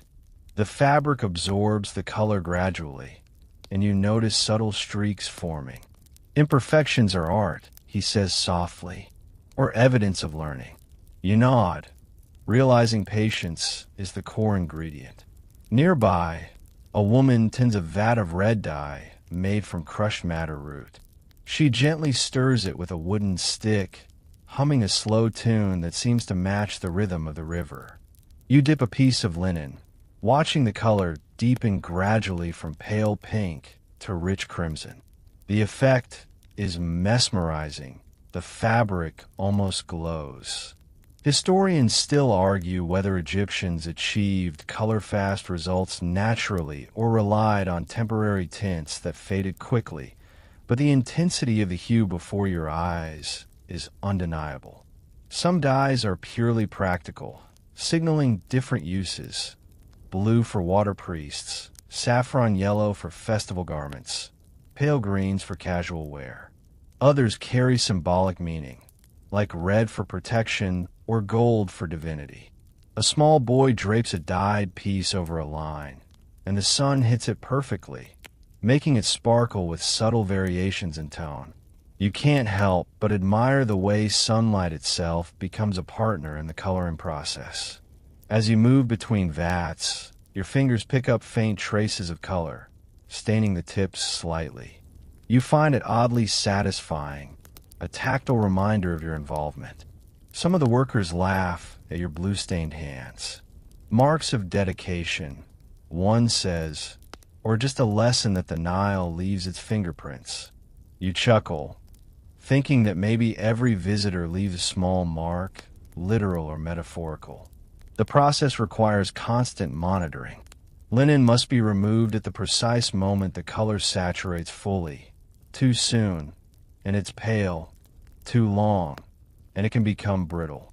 You watch as a veteran dyer lifts a sheet, lets excess liquid drip back, then lays it carefully on a drying frame. The sheet ripples in the breeze, and the light glances off its surface like a hidden jewel. A peculiar practice catches your eye. Some pieces are gently massaged with oils immediately after dyeing. This both seals the color and imparts a faint sheen, softening the fibers. One of the apprentices explains, it's like tucking the color into the cloth, telling it to stay. You nod, impressed by the poetic pragmatism of the technique. You also notice small particles floating in one vat. Herbs, crushed flowers, tiny seeds. Adds depth, a woman explains. Sometimes even luck. You wonder if it's superstition, artistry, or perhaps both. The blending of practicality and ritual seems to be everywhere, from the Nile to the drying frames. Lunch is served nearby: flatbread, figs, and a sweet drink of date syrup and water. You sit in the shade, smelling the vibrant linen drying around you. The colors rich but muted by the sun's soft glare. The scents, the heat, and the faint rustle of cloth combine into a strangely calming rhythm. After lunch, you practice dipping a long strip yourself, rolling and pressing gently. The color spreads gradually, and you notice tiny inconsistencies that create a subtle texture in the hue. The dyers nod approvingly. The Nile guides your hand. One remarks. You laugh softly. Perhaps it does. By late afternoon, all linen has been dyed and hung to dry. The sun's rays create an effect almost like stained glass, the fabrics glowing faintly, shadows shifting with every breeze. You step back and realize that dyeing isn't just practical. It's performance, meditation, and ritual all rolled into one. As the day winds down, you touch a finished sheet of deep indigo, running your fingers along the fibers. The softness remains intact, the color even and rich. A faint breeze flutters the cloth, and you think about the centuries-old techniques, the patience, and the careful observation that make each piece not just fabric, but a living part of Egyptian culture. The next day, you awake to a pale, gentle sunlight stretching across the village. Today's lesson takes you to the realm of linen in ceremonial and festive life, the occasions when cloth transcends function and becomes an extension of identity, status, and devotion. You trudge toward a small courtyard near the temple where preparations for a local festival are underway. The air smells faintly of incense, crushed petals, and the faint tang of wet earth from morning watering. You're greeted by a young apprentice holding a bundle of folded, brightly dyed linen. "These are for the dancers," he says with pride, "and the priests." You follow him as he lays out strips of fabric across low stone tables. Each piece is longer than your arm span, almost glowing in the morning light. The edges are finely hemmed, the colors carefully balanced for ceremonial harmony. The head artisan, a woman with silver-streaked hair, shows you how she prepares the linen for costume use. Some layers are stitched together, forming flowing panels that will flutter dramatically as dancers move. Others are embroidered with small geometric or symbolic patterns, each knot infused with meaning. The linen must dance before the dancers, she explains, her hands moving almost without thought. As you assist, a small group of children practices laying out the garments, making sure each fold aligns with the next. They whisper to each other, careful not to disturb the delicate sheets. One child pauses to point out a tiny imperfection, and the artisan smiles, murmuring, "Even perfection can be improved." You notice the subtle humor in her tone, a gentle reminder that patience and care go hand in hand with joy. Some historians still argue whether ceremonial linen in small villages match the grandeur of temple textiles. But standing here, you see the attention to detail, the bright colors, and the careful folds, evidence that even modest celebrations demanded respect for fabric and rhythm. Nearby, another worker sprinkles tiny amounts of powdered perfume on the linen. Jasmine, cassia, and faint honey scents mingle in the air. "A gentle reminder for the gods," she says softly, "and for humans too. They notice the smell, even if they don't say." You inhale deeply, realizing that the fragrance makes every fold, every drape, even more alive. You're handed a panel of dyed linen to help hem for a dancer's robe.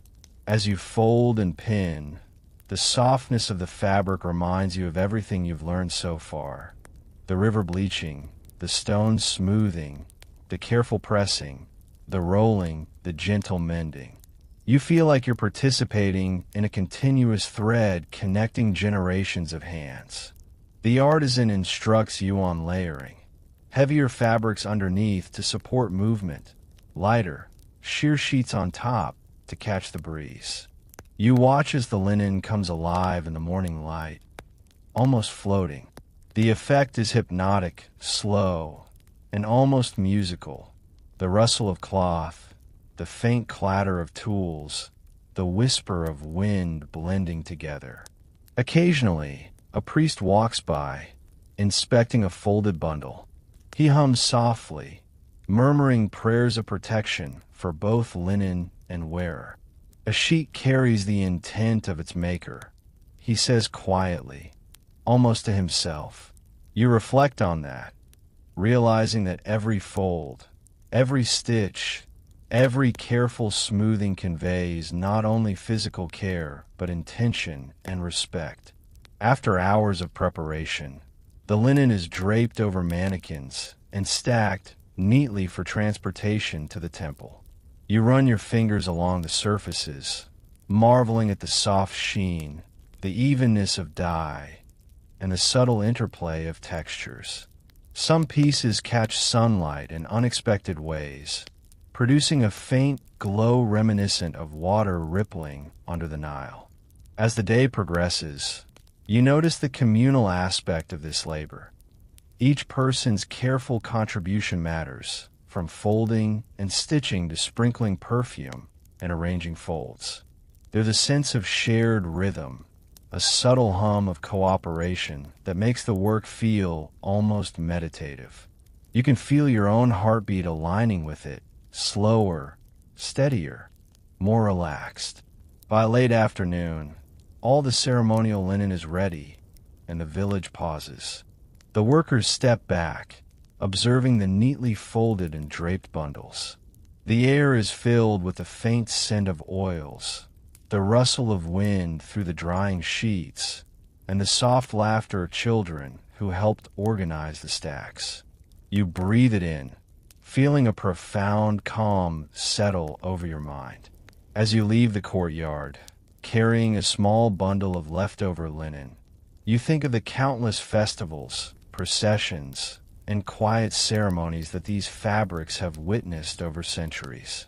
Each sheet is a participant in life's flow, as alive in its gentle movement as the people who fold, dye, and cherish it. You feel privileged to have touched this living history, the soft hum of Egypt's daily rhythm lingering on your fingertips.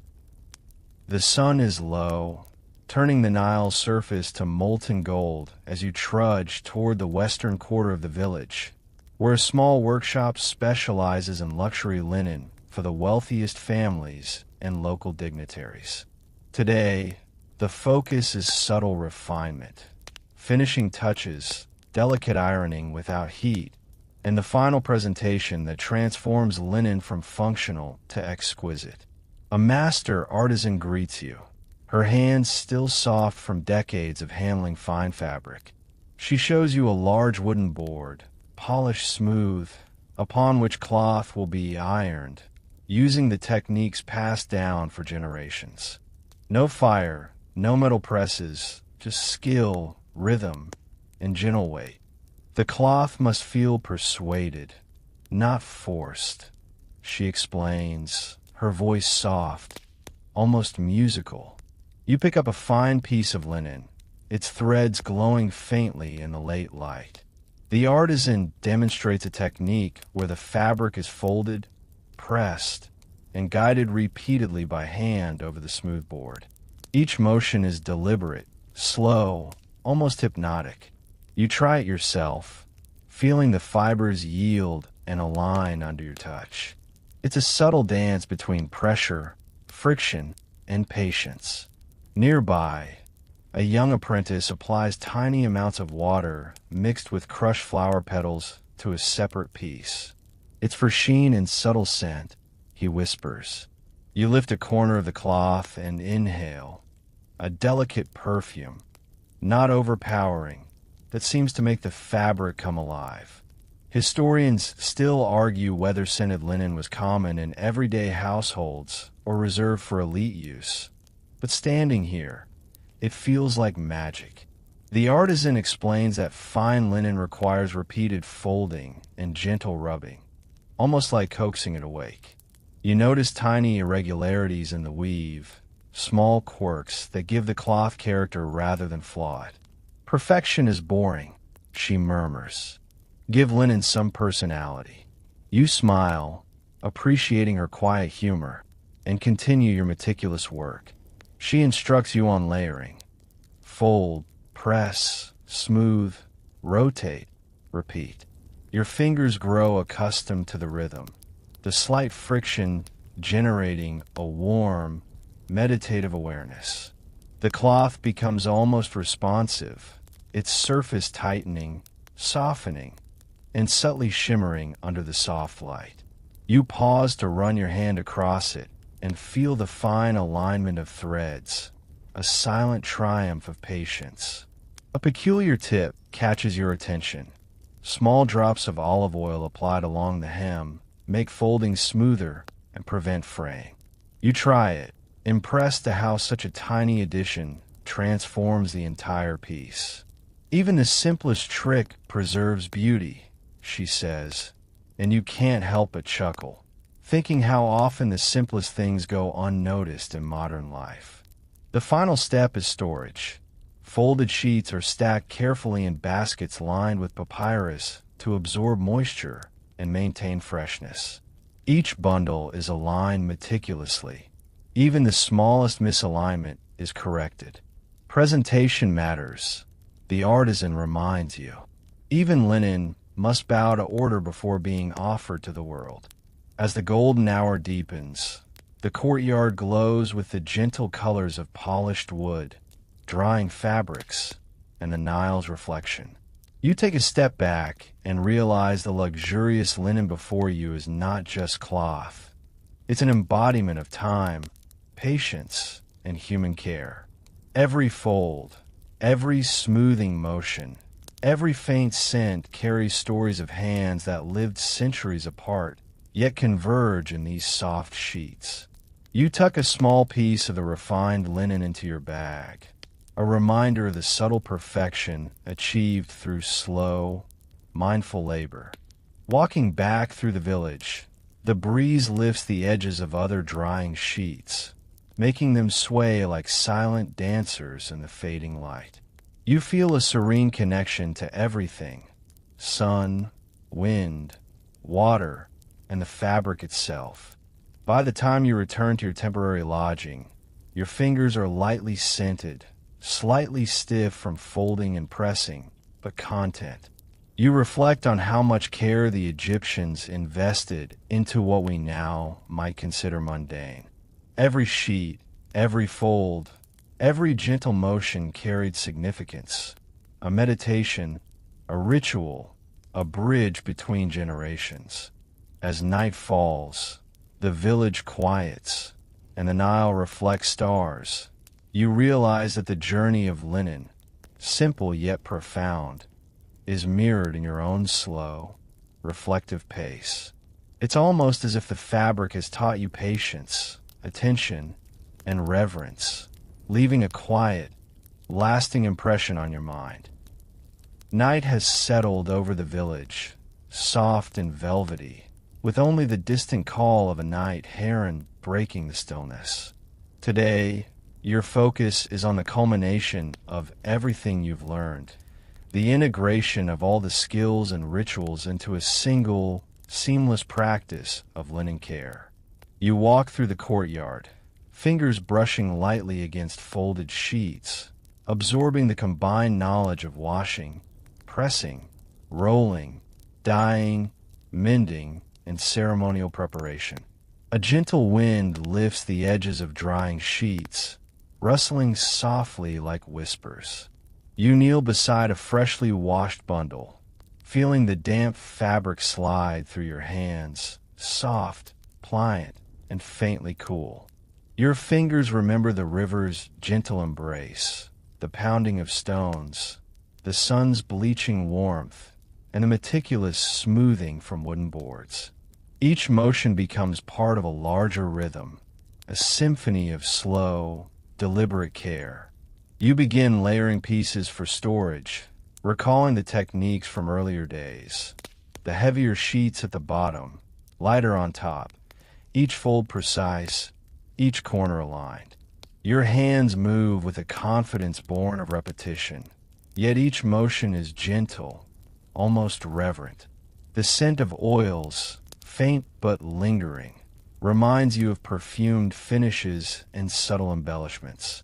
Historians still argue whether some of these finishing rituals were practical or largely symbolic, but you realize that in practice, they are inseparable.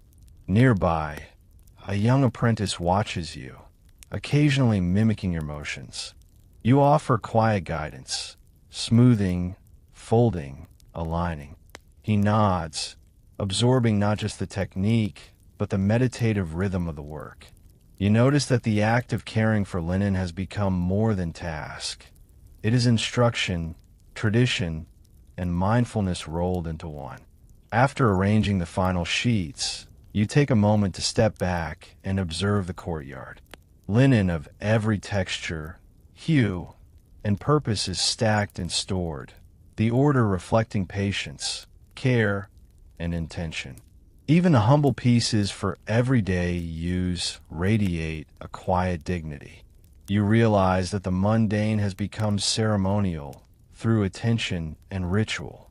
A soft breeze rustles through the papyrus nearby, and you remember the weaver's words, "Never fold linen when angry. It will keep the mood forever." You smile, realizing that the labor you have performed, slow and deliberate, carries more than function. It carries serenity, respect, and memory. Each sheet, each fold, is a gentle testament to the hands and hearts that shaped it. As darkness deepens, the courtyard glows under torchlight, highlighting the subtle shimmer of fabrics. You take a deep breath, letting the scent of oils, sun, and rivers settle into your senses. There's a lull in the air, a pause in time, and a quiet joy in having witnessed and participated in a craft so intimately tied to life, death, and daily ritual. You pick up a small scrap of embroidered linen, turning it over in your hands. It is soft, glowing faintly in the torchlight, a condensed record of your journey, a story of patience, attention, and gentle skill. Outside, the wind lifts other pieces, and they sway, catching the light like living threads of history, dancing to a rhythm older than you can measure. You step back, feeling the collective presence of generations, farmers, weavers, dyers, priests, and children, all contributing to the life of linen. The sound of wind through fibers, the faint clatter of boards, the soft laughter of apprentices, and the rustle of drying sheets forms a lullaby older than memory itself. You realize the Nile and its people, the sun and its gentle heat, the fibers and their care, all conspire to create calm and continuity. Your hands rest in your lap as you watch the final glow fade from the courtyard. The tactile memory of folding, smoothing, pressing, and layering lingers. Every sheet, every fold, every scented brush of oil feels like a thread connecting you to a long, unbroken chain of practice. This is not merely linen. It is living history, quiet, resilient, and infinitely soothing. And as the night deepens, you feel yourself breathing in rhythm with the fabrics, the courtyard, the Nile, and the past, gently easing into a peaceful awareness that carries you toward rest. The moon rises slowly over the village, spilling silver light across mud-brick rooftops and the gentle ripples of the Nile. You sit quietly, letting the day's work settle into your muscles, your mind, your breath. The rustle of linen in the breeze, the faint scent of oils and sun-warmed fabric, and the distant call of night birds form a lullaby that feels older than time itself. You notice the soft pattern of shadows across the courtyard, how each piece of cloth moves ever so slightly, like the world itself is breathing in tandem with you. There is no rush, no obligation, only the slow cadence of existence along the river. Your fingers unconsciously trace the memory of folds, smoothings, and gentle presses, recalling each lesson in tactile detail. You realize that the simple act of caring for linen has taught patience, mindfulness, and the beauty of subtle, deliberate action. Even the smallest sheet carries a story, a touch of history, and a quiet elegance that survives centuries. You allow yourself to sink into the soft rhythm of evening. The wind brushes against your cheeks, warm from the day, yet carrying a hint of coolness, as if the Nile itself is whispering a gentle reminder. Everything unfolds in time. Memories of sun-bleached flax, perfumed sheets, dyed fabrics, ceremonial folds, and careful repairs mingle into a serene montage. You feel connected to the artisans, the river, the sun, and the quiet lives that have shaped every fiber you've touched. Your eyes grow heavy, yet your mind remains calm, drifting in tandem with the slow movement of cloth, water, and wind. Each sensation, each remembered motion, is a thread weaving together a blanket of calm, enveloping you in tranquility. You let the gentle sounds of night and the lingering fragrance of linen carry you further into relaxation, deeper into ease, and eventually into the gentle embrace of sleep. Now, dim the lights, maybe turn on a fan for that soft background hum, and let yourself drift, folded gently into the soft rhythm of history and time.